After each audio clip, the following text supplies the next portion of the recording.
오늘은 하나님께 진심인 사람이라는 제목으로 이렇게 말씀을 나누겠습니다.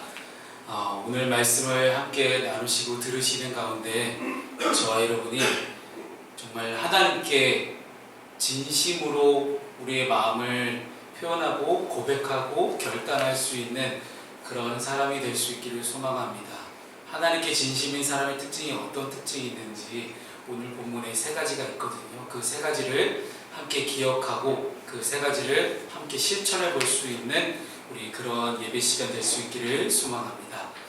사도행전 10장은 본격적인 이방인 선교의 이야기가 시작됩니다. 그런데 그 시작이 그동안 선교의 중심지였던 예루살렘도 아니었고 예수 그리스도의 제자들도 아니었습니다. 그리고 이방인 중에 한 사람이었던, 그리고 하나님을 진심으로 경외할 줄 알았던 고넬료, 이름부터 헬라식 이름입니다. 그리스식 이름이거든요. 이 고넬료라는 사람을 통해서 오늘 사도행전 10장이 시작이 되고요. 사도행전 10장부터 이제 본격적인 무대가 예루살렘을 떠나서 많은 이방인들 지역에 세계 곳곳 열방에 어떻게 복음이 전파되는지 베드로로 시작해서 그 다음 바울로 바통이 이어져서 사도행전 말씀이 끝까지 쭉 이어집니다. 유대인이 아니라 이방인에 의해서 이방인 선교가 시작되었다는 것은 하나님께서 모든 민족을, 우리 가운데 있는 모든 사람을 차별 없이 구원하시기 원하신다는 분명한 진리를 우리 안에 주고 있습니다. 유대인도 아니었고 할례도 받지 않았던 이 고넬료라는 로마인 장군을 통해서 진심으로 하나님을 사랑하고 경외하는 것이 무엇인지를 오늘 우리가 함께 고백하고 알 수 있기를 소망합니다. 누구보다 하나님께 진심이었던 이 고넬료를 통해 하나님의 이 땅을 향한 분명한 목적인 선교에 쓰임받는 사람이 어떤 사람인지 우리가 분명하게 알 수 있기를 소망합니다. 오늘 말씀을 함께 들으시는 가운데 저와 여러분 가운데 혹시 주변에 복음을 전하고는 싶은데 아직도 복음을 전하지 못하는 누군가가 있다면 그 소중한 사람에게 복음을 전하기 위해서 먼저 내가 고넬료처럼 어떤 사람이 되어야 될지 함께 우리 고넬료처럼 하나님께 쓰임받는 복음의 전파자가 되기 위해서 어떤 모습을 갖추어야 될지 함께 우리가 알아보고 결단하고 또 고백할 수 있기를 소망합니다. 첫 번째는 경건한 사람입니다. 하나님께 진심인 사람, 하나님께 쓰임받는 사람의 첫 번째 특징이 경건이에요. 오늘 말씀은 고넬료를 경건한 자라고 소개합니다. 고넬료가 어떤 사람이었죠? 본문 1절이 이렇게 이야기합니다. 가이사랴에 고넬료라 하는 사람이 있음이 이달리아 부대라 하는 군대의 백부장이라. 고넬료의 신분은 일단은 로마 시민으로서 로마 군대의 장수입니다. 군인인데 이달리아 부대의 백부장, 백부장이라는 것은 자기 휘하에 100명의 보병 병사가 있다라는 이야기예요.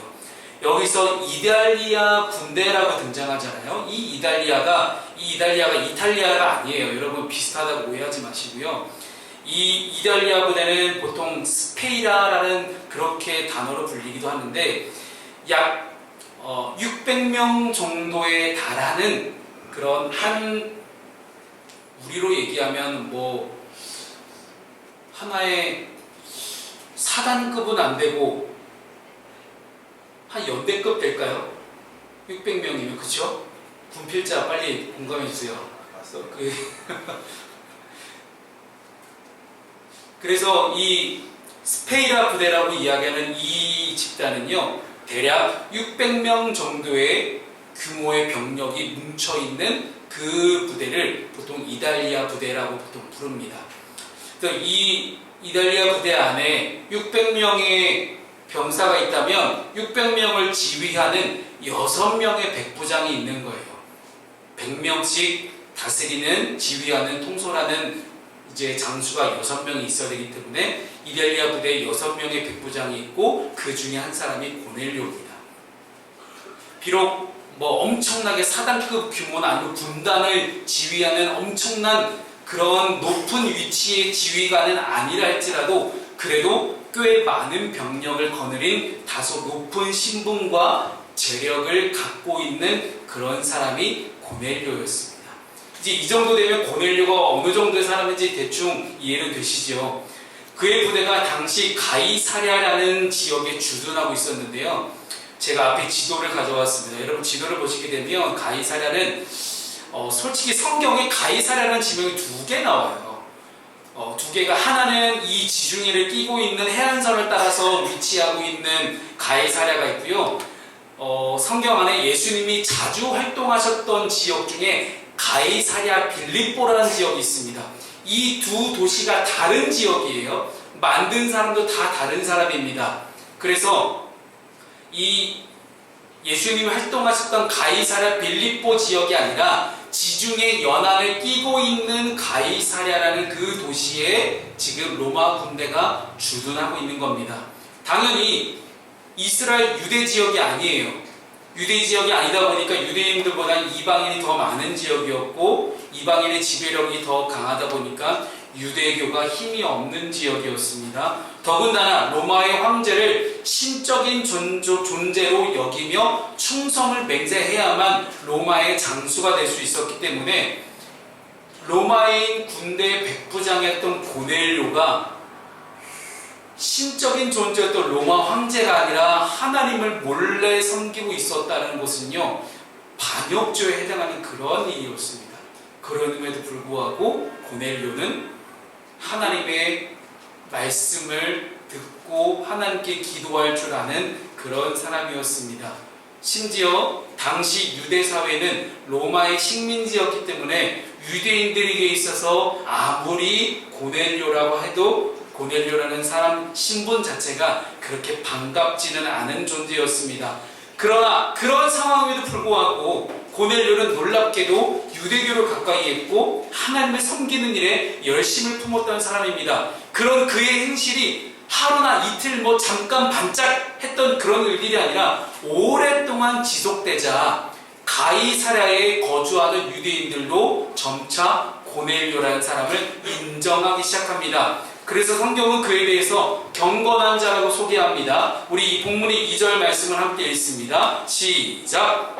그가 경건하여 온 지방을 거쳐 하나님을 경외하며 백성을 많이 구제하고 하나님께 항상 기도하더니. 아멘. 여러분, 경건했다라고 이야기를 하죠.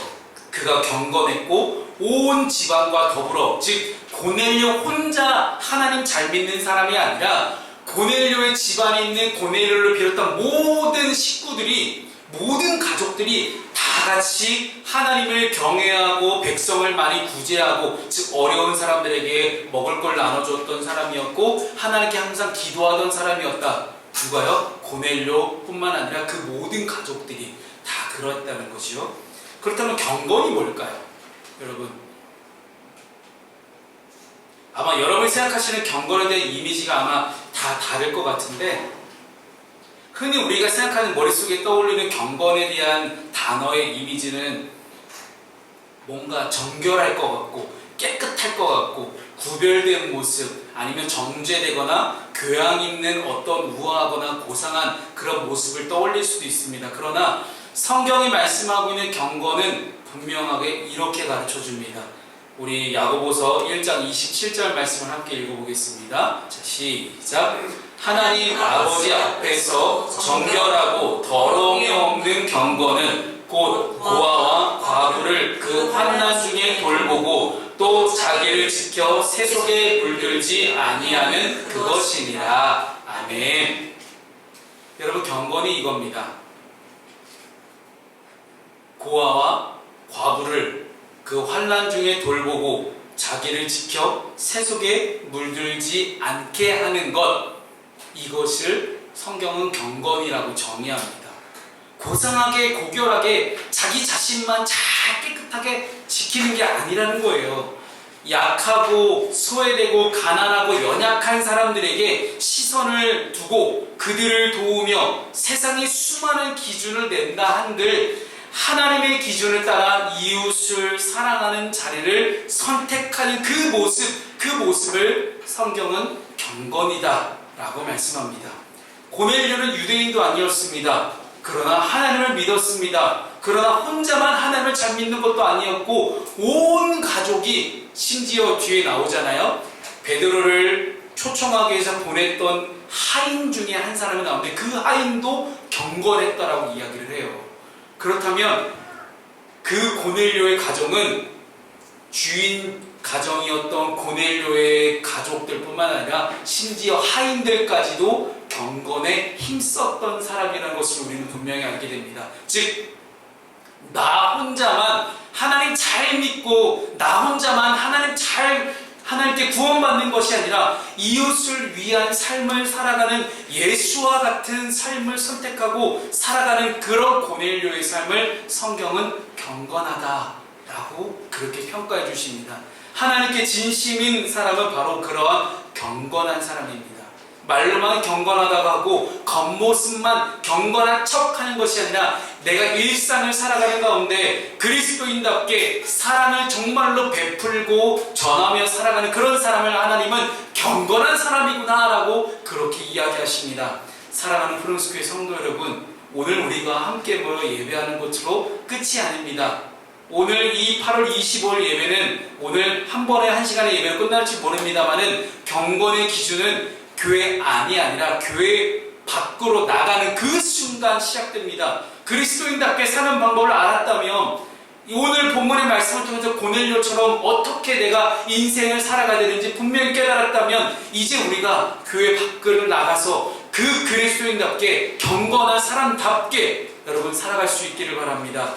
말씀을 듣고 깨닫고 은혜를 받았다면 이제는 은혜 받은 사람답게 살아가는 것이 우리의 사명인 줄로 믿으시기 바랍니다. 그것이 우리의 하나님을 향한 진심일 수 있기를 소망합니다. 요즘 아멘을 잘 안 하시네요. 네. 다시 한번 우리 아멘 한번 깨워봅시다. 자, 우리 두 번째입니다. 하나님께 진심인 사람 두 번째 특징은 기도하는 사람이에요. 오늘 본문의 3절 말씀을 함께 읽습니다. 우리 김수인, 자 크게, 자 시작. 하루는 제 9시쯤 되어 환상 중에 밝히 봄에 하나님의 사자가 들어와 이르되 고넬료야 하니. 아멘. 김수인아 하니 라고 이야기를 하죠. 자 정신 차리십시오. 자, 우리 집중하셔야 됩니다. 자, 두 번째 하나님께 진심인 사람은요, 기도하는 사람이에요. 정말 웃긴 게요, 그 당시 유대인들은 제3시, 6시, 9시가 되면 하루에 3번 시간을 정해놓고 기도했습니다. 이 전통은 이 유대인들이 다니엘 아시죠? 네, 다니엘이 바벨론과 페르시아를 거쳐서 총리를 하는 동안 그 당시에 이방 땅에서도 지켰던 기도 예법이에요. 근데 그 기도 예법이 이들이 포로기에서 돌아와서 다시 유대 나라를 건설하고 나서도 유대인들은 계속해서 이 하루에 3번 하나님을 향해서 기도하는 것을 멈추지 않았습니다. 그런데 오늘 고넬료가 똑같이 그렇게 하고 있는 거예요. 유대인도 아닌데 하나님을 믿는 사람으로서 다른 유대인들처럼 그렇게 기도하고 있는 겁니다. 앞서 말씀드렸듯이 고넬료는 그의 이웃을 살폈고 백성을 구제하기에 힘썼습니다. 분명 그는 고아와 과부를 돌보았을 것이고 무엇보다 자기에게 속했던 그런 하인들, 그런 부하들에게까지도 긍휼을 베풀 줄 아는 사람이었을 거라 생각돼요. 그러니 그 하인 중에 경건한 사람이 나올 수 있는 까닭이 거기에 있지 않을까 싶습니다.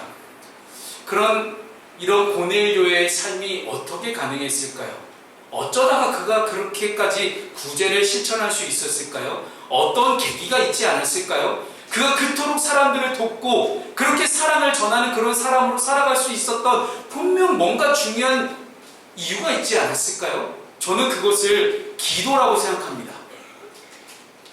그냥 가만히 있는데 갑자기 돕고 싶네 그런 마음이 들었을까요? 아니었다는 거죠. 자, 왜 기도일까요? 자, 만약 여러분의 기도가 그저 하나님께 바라고 구하는 것을 받는 목적을 두고 기도했다면 이해가 안 될 수도 있습니다.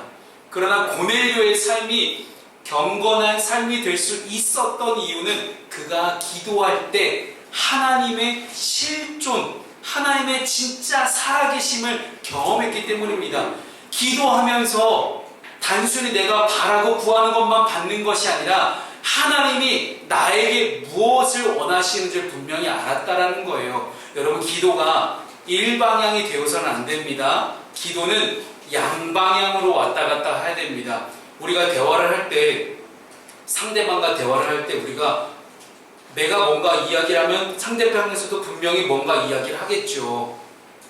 대화는 항상 쌍방향 통행입니다. 기도가 지금까지 일방향이었다면 여러분의 기도를 한번 점검해 볼 수 있기를 소망합니다. 기도는 일방향이 아닙니다. 내가 하나님께 뭔가 구하고 간구하고 아뢰었다면 하나님께서도 반드시 여러분에게 말씀하실 겁니다. 그래서 여러분, 이렇게 한번 실천해 보시지요. 내가 하나님께 5분을 이야기하셨다면 5분 동안 하나님의 음성을 들으십시오. 어느 순간 여러분들이 하나님께 뭔가를 이야기하는 것에 목청껏 소리 높여서 통성기도가 전부가 아니에요. 여러분, 예전에 저 어렸을 때까지만 해도 그래도 교회에서 통성기도가 이게 진짜 짱이다, 통성기도만이 기도다라고 얘기하시는 분들이 굉장히 많았는데, 여러분 정말로 어처구니 없는 건 통성기도 그렇게 죽어라 목청껏 소리 높여서 목 쉬어가면서 기도하면 뭐합니까? 하나님 음성을 듣지를 않는데. 참 신기한 건 30분 동안 죽어라 통성기도 했다고 한번 예를 들어보겠습니다. 그러면 그 다음에 나는 열심히 이야기하는데 하나님이 그래 이제 요한아 하고 딱 얘기하는데 요한이가 등 돌아서고 딱 갑자기 나가요.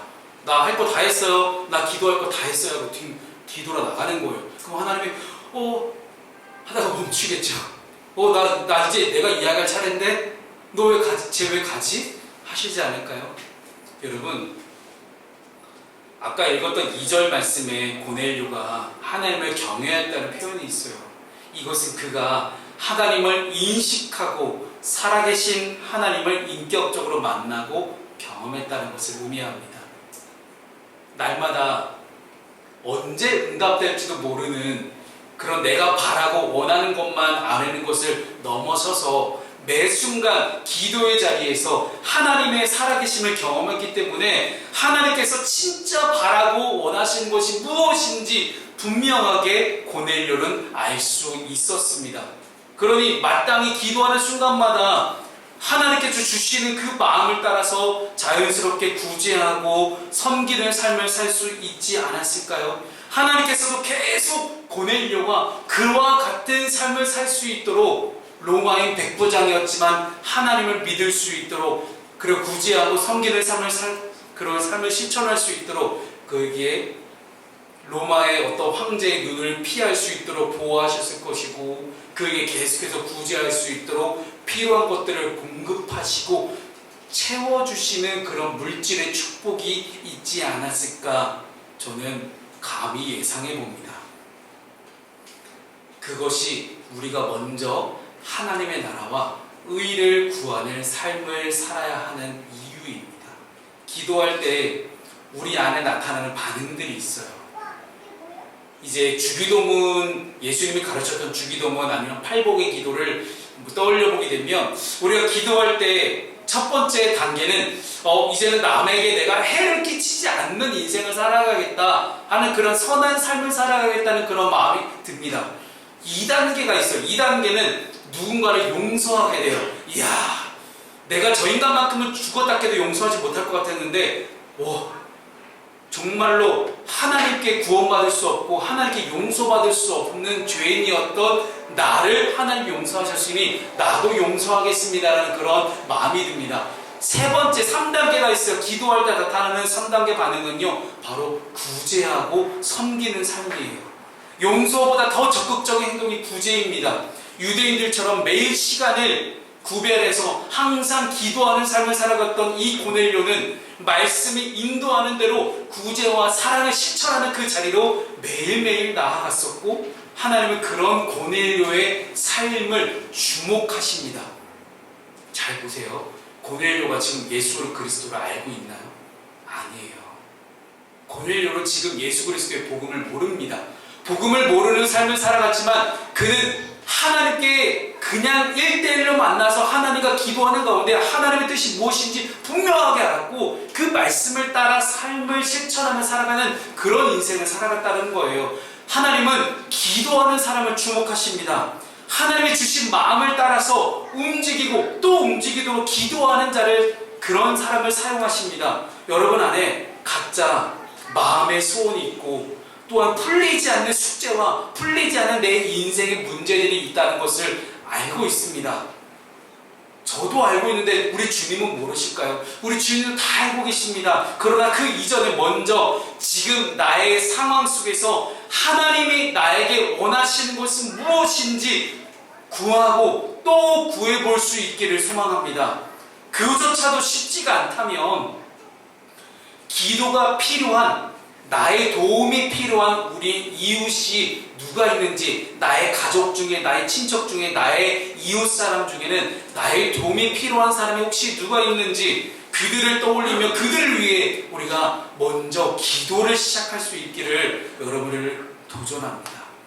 하나님의 손과 하나님의 발이 되어서 살아가도록 한 주간 여러분의 삶을 통해 하나님께서 일하실 수 있도록, 하나님께서 여러분의 기도에 응답하시는 것을 통하여서 하나님의 뜻을 이 땅 곳에 펼쳐가실 수 있도록 그렇게 기도하는 가운데 다른 그 무엇보다도 하나님의 마음을 알아갈 수 있는, 하나님의 진심을 알 수 있는 저 여러분 될 수 있기를 주님의 이름으로 축복합니다. 마지막 세 번째는요, 순종하는 사람입니다. 오늘 본문의 7절 말씀과 8절 말씀을 함께 읽습니다. 자, 시작. 진 말하던 천사가 떠나니 고넬료가 지방 하인 둘과 부하 가운데 경건한 사람 하나를 불러 이 일을 다 이루고 욥바로 보내니라. 아멘. 기도하던 중에 고넬료를 찾아오신 하나님은 고넬료에게 매우 분명하고 구체적으로 그리고 자세하게 앞으로 할 일을 말씀하십니다. 욥바에 있는 무두장이 시몬의 집에 사람을 보내 베드로를 초청하라는 거예요. 이렇게 하나님은 우리의 기도에 응답하시고 우리에게 말씀하실 때에 때로는 매우 구체적으로 말씀하세요. 참 신기해요. 그럴 때마다. 아마도 하나님께서 고넬료에게 이렇게 구체적으로까지 말씀하신 거 보면 조금 급하셨을 수도 있고요. 아니면 정말 너무 고넬료의 가정을 사랑하셔서 고넬료에게 빨리 이제 성령으로 세례를 주고 싶어 하셨는지도 모르겠습니다만은, 아무튼 하나님은 고넬료에게 분명하게 구체적으로 할 일을 말씀하심으로써 이방인이었던 고넬료와 유대인이었던 베드로와의 사이의 간격을 좁혀주십니다. 제가 방금 말씀드린 이 문장이 이해가 안 되신 분들이 있을 거예요. 그렇다는 건 여러분들이 지난 한 주간 말씀 묵상을 안 하셨다는 얘기입니다. 도저히 이 간극이 줄어드는 게 왜 중요한지 짤막하게 말씀드릴게요. 하나님께서 베드로에게 환상 중에 나타나셔서 하늘에서 과일 바구니를 내려보내십니다. 근데 그 바구니 안에는요, 유대인의 정결 예법에 따라 율법에 따라서 절대 먹지 말아야 된다고 하는 부정한 것들이 들어있었어요. 하나님은 먹으라고 하십니다. 근데 베드로가 아니, 율법에 따라서 이거는 안 맞습니다. 이거는 하나님 주신 율법에 따르면 이거는 부정한 거라 제가 먹으면 안 됩니다. 거절합니다. 아니라 내가 괜찮다고 하는데 네가 뭔데 자꾸 내 말을 거절하느냐 그랬더니 베드로가 또 안 됩니다. 하나님 이거 율법에 따라서 안 된 겁니다. 라고 이야기를 해요. 그 장면이에요. 무슨 이야기냐면 그 당시 유대인들 생각에는 이방인은 더러운 민족입니다. 할례받지 않은 이방인하고는 절대 밥도 같이 먹지 않았고요. 절대 함께 해서는 안 되는 사람들로 유대인들이 생각했어요. 얼마나 차별적인 민족입니까? 유대인들이 그렇게 나쁜 놈들이에요. 자기들만 하나님께 구원받을 수 있다고 생각하고 오직 아브라함의 자손 중에 할례받은 사람들만 하나님께 구원받을 수 있다고 생각했던 그 사람들이 유대인들이었습니다. 그러니 이방인과 함께 한다. 야, 이방인 고넬료가 베드로를 초청해서 고넬료와 베드로가 함께 한 자리에 함께 밥을 먹고 함께 하룻밤을 자고 이런 일들이 가능할까요? 사실은 불가능한 거예요. 원래는 유대인의 율법에 따르면. 근데 하나님이 그 간극을 줄여가고 계신 거예요. 고넬료에게도 환상으로 나타나시고 동시에 베드로에게도 똑같이 환상으로 나타나셔서 매우 구체적으로 그 간극을 줄여가고 계시는, 열심히 일하시는, 쉬지 않고 일하시는 하나님의 모습을 우리는 보고 있는 겁니다.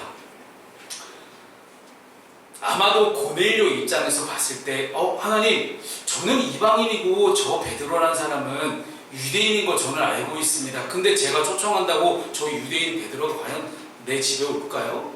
라고 의심을 할 수도 있어요. 그런데 베드로는 지금 어디에 있어요? 무두장이의 집에 거하고 있어요. 무두장이가 어떤 직업이냐면 죽은 짐승의 가죽을 다 벗겨가지고 옷이나 신발 혹은 가방 어쨌든 그런 것들을 만드는 그런 직업이에요. 그런데 여러분, 유대인의 정결 예법을 보게 되면 율법에 따라서 죽은 짐승의 시체를 만져야 되는 직업이잖아요. 그러니까 더러운 직업이에요. 부정한 직업이에요. 그런데 유대인들에게 부정한 취급을 당하는 그 직업을 갖고 있는 무두장이의 집에 지금 베드로가 있다라는 거예요. 그러면 저 베드로나 유대인은 뭔가 좀 다른 사람이구나 라고 고넬료가 생각했을 수도 있습니다. 어찌됐든 하나님은 베드로의 거처를 분명하고 구체적으로 알려주심으로써 고넬료가 이방인이지만 자신의 초대에 베드로가 응할 것임을 그는 분명하게 확신할 수 있지 않았을까 생각합니다.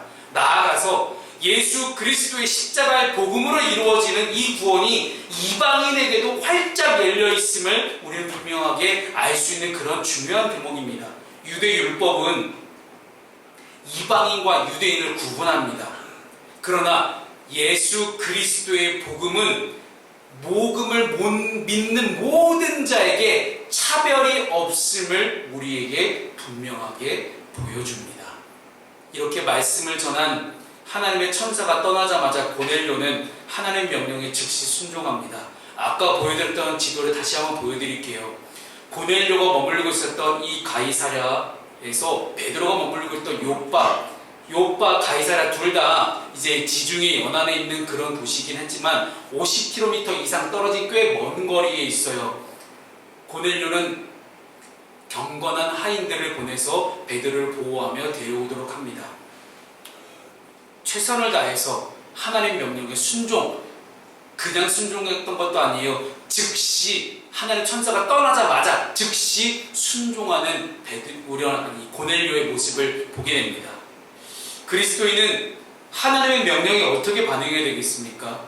사랑하는 우리 푸른숲교회 성도들은 오직 하나님의 명령이 떨어지면 그 명령에 철저히 순종하고 하나님께서 주신 이 마음과 뜻을 성실하게 실천할 수 있는 여러분이 될 수 있기를 바랍니다. 그럴 때 하나님은 여러분들의 모든 필요를 공급하실 것이고 여러분의 삶을 매우 구체적으로 자세하게 인도하여 나가실 것입니다. 말씀을 정리하겠습니다. 하나님은 경건해서 이웃을 돌보는 자를 사용하십니다. 또한 하나님은 기도하는 사람을 주목하시고요. 하나님의 말씀에 즉각적인 순종을 하는 사람을 통해 일하십니다.